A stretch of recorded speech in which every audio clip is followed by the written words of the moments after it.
Michael, this is good news, my friend. As Gears of War E-Day, we'll see Marcus and Dom's usual voice actors returning again. Just Scully over at VGC.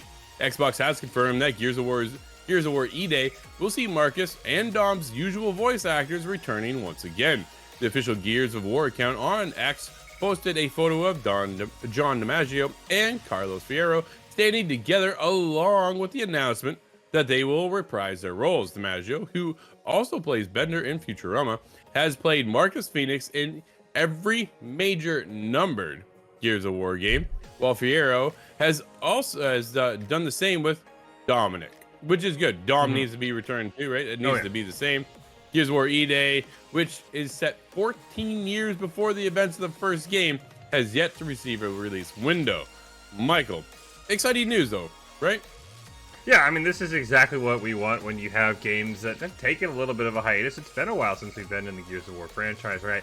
But being able to bring back, especially because it's 14 years before, right? It kind of still sets that tone.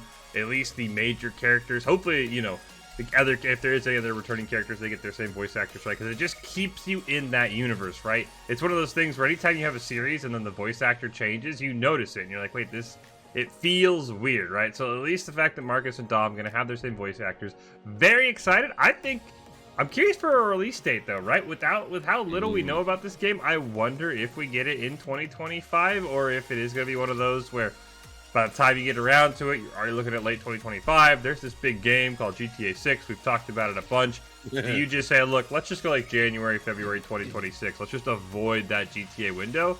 I'm hyped for a release date, but I'm glad we've got the main cast coming back.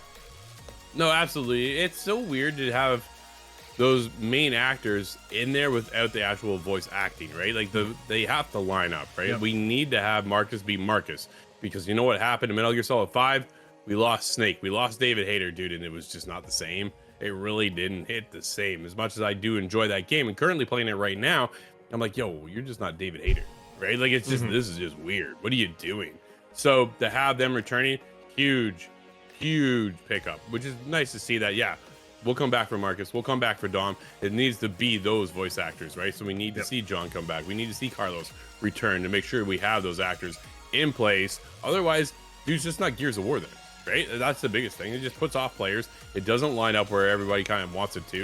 And that's kind of where everybody eventually got past the fact that it was not David Hayter for Snake in Metal Gear Solid 5. But at the same time, dude, you just listen to it. It is, oh man, Keith Sutherland did a good job ish, but it just wasn't the same, right? We're so used to having that one main character play Snake throughout all these games. It just kind of loses the same appeal in a sense.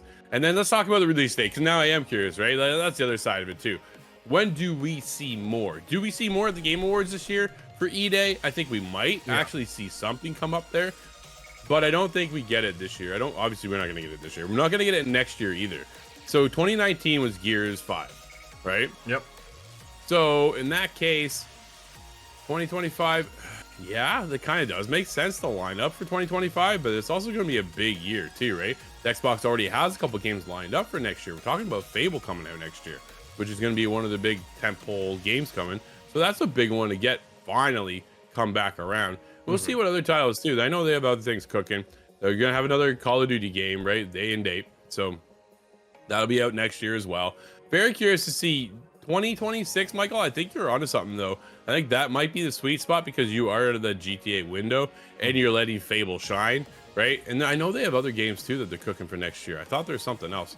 It's escaped me at the moment, but the big one for me, dude, is Fable, right? Oh, South of Midnight's coming next year too. That game looks incredible. And where is, because Phil went and saw the team over at Rare, right? And they're talking about Everwild. When does that one come out? Do we get that next year too, or are we waiting for 2026?